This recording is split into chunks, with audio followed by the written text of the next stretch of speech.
12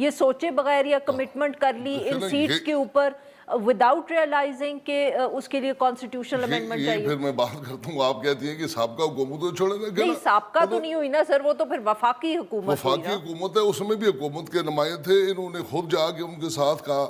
یہ طارق فجر چودھری وغیرہ سب ان کی ذمہ داری ہے. اس میں بیٹھے ہوئے تھے، اور اس میں ایک لفظ جو بڑا معروف ہوا گارنٹر، تو وہ کون ہے گارنٹر جنہوں نے گارنٹی کی تھی؟ کس نے دی؟ یہی تو میں آپ سے پوچھ رہی ہوں. کیوں نہیں نام لیتے عوامی ایکشن کمیٹی والے؟ میں تو ان میں نہیں تھا نا بیٹھا. کون ہے نا سر، آپ مجھے تو بتائیں نا. گارنٹر؟ ہاں گارنٹر ان کا کوئی جو انجمن تاجران کا کوئی سرپرست اعلیٰ تھا، وہ تھا. اچھا، تو وہ زیادہ بہتر نام لے سکتے ہیں کہ گارنٹر کون تھا. میری اطلاع یہ ہے کہ انجمن تاجران کا جو آزاد کشمیر کا مرکزی وہ ان کا سربراہ تھا، کوئی اس طرح بڑے جو بزنس ٹائپ کون ہے وہ اس میں گارنٹر تھے. نہیں تو پی ایم ایل این نے بھی ان کو گارنٹر مان لیا اور جوائنٹ ایکشن انوار الحق صاحب نے بھی مانا. جموں کشمیر سنیں نا میڈم، میری گزارش سن لینا. میں پھر یا معاہدے کا ذکر کرے گی تو انوار الحق صاحب کا نام آئے گا نا. وہ نائب قاصد تو نہیں، چیف ایگزیکٹو تھے نا، وہ بھی موجود تھے. ایکشن کمیٹی بھی موجود تھی. جو اب پرائم منسٹر راجہ فیصل ممتاز راٹھور صاحب اس وقت بلدیات کے منسٹر تھے، لوکل گورنمنٹ، یہ بھی موجود تھے. میں ان کا بھی نام لے رہا ہوں. وفاقی حکومت بھی موجود. وفاقی حکومت کا میں آپ کو کتنے بڑے نام لیے کہ بگ گنز اس کو کہتے ہیں، وہ بھی موجود. اچھا تو سر وہی تو اب جب تب معاہدہ کر لیا تو یہی تو میں سمجھنا چاہ رہی ہوں کہ یہ بات کہ جی اس کے اوپر تو کانسٹیٹیوشنل امینڈمنٹ کی ضرورت پڑے گی، یہ اتنے مہینوں کے بعد کیوں کی؟ چاہے آپ کی حکومت نے کی یا وفاقی حکومت نے کی. اس میں ایک جو بالکل سیدھی دو ٹوک بات ہے. مسئلہ یہ ہے کہ انتخابات آ رہے ہیں اور chief election commissioner Azad Kashmir justice retired Ghulam Mustafa Mughal صاحب نے 2-3 روز قبل آزاد کشمیر کے انتخابات کی تاریخ بھی 27 جولائی کو اناؤنس کر دی ہے. مہاجرین کی 10 نشستیں پنجاب میں. جی بالکل. یہ اصل جو اس کا اصل مرض ہے نا، ایک میٹنگ ہوئی تھی 3-4 ماہ پہلے جس میں رانا ثناء اللہ صاحب کی انہوں نے ایک ویڈیو لیک ہوئی تھی، یا وہ مینیج تھی یا انجینئر تھی. انہوں نے کہا تھا کہ ہم 10 نشستیں تو گھر سے لے کر جیت کر نکلیں گے.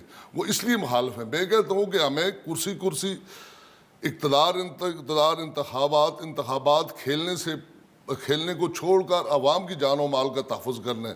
ریاستی تخصص اور قومی وقار کی طرف ساری پارٹیوں کو جانا ہوگا، اس لیے کہ وہ ہماری پہچان ہے، وہ ہماری عزت ہے. اب اس کی وجہ سے انہوں نے آ کر ادھر اس وقت بھی جب وہ بیٹھے، یعنی کہ آپ کہہ رہے ہیں کہ رانا ثناء اللہ صاحب کی کیونکہ ایک لیکڈ ویڈیو سامنے آ گئی، اس لیکڈ ویڈیو میں انہوں نے اس طرح کی بات کی کہ جی یہ سیٹس تو ہماری اپنی 10 سیٹیں ہم روایت بھی یہی ہے. روایت بھی یہی ہے. تو سر پھر وہ جو جوائنٹ ایکشن کمیٹی والے یا کشمیری اگر لوگ اس پہ شکایت کرتے ہیں تو پھر وہ جائز شکایت ہے؟ آپ کی 100% درست بات ہے. اگر پھر اس کی سب سے بڑی مثال یہ ہے نا جی، سب سے بڑی اتھینٹسٹی یہ ہے کہ انہوں نے اس پہ اگر دوست نہیں تھا تو اس پہ سگنیٹری کیوں ہوئے؟ یہ تو پھر مذاکرات سے ہی مسئلہ حل ہونا تھا. مذاکرات میں انہوں نے مانے نہیں نا. آل پارٹیز کانفرنس جب ہم نے کی تو ساری سیاسی جماعتوں کو وزیر اعظم اور فیصل ممتاز راٹھور نے ایوان وزیر اعظم جو آل پارٹیز کانفرنس طلب کی، اس میں نہ صرف معروف سیاسی جماعتیں شریک ہوئی، اس میں سابق صدور اور سابق وزیر اعظم بھی شریک ہوئے. مسئلہ ہمارا آپ پوچھیں کہ آپ نے کیوں یہ امینڈمنٹ نہیں، ہم لا سکتے تھے. اگر ہم لاتے تو ناکام ہو جاتی، ہماری واہ ہو جاتی، تو پاس ہو جاتی، تب بھی واہ ہو جاتی. ہم نے کہا کہ سب کو ساتھ لے کے چلیں تاکہ اس مسئلے کا ایک مستقل سلوشن ہو.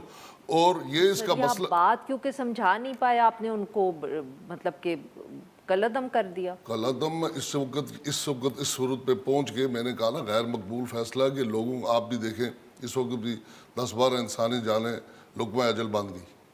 اور اس وقت آزاد کشمیر کے اندر بڑی الارمنگ سچویشن ہے.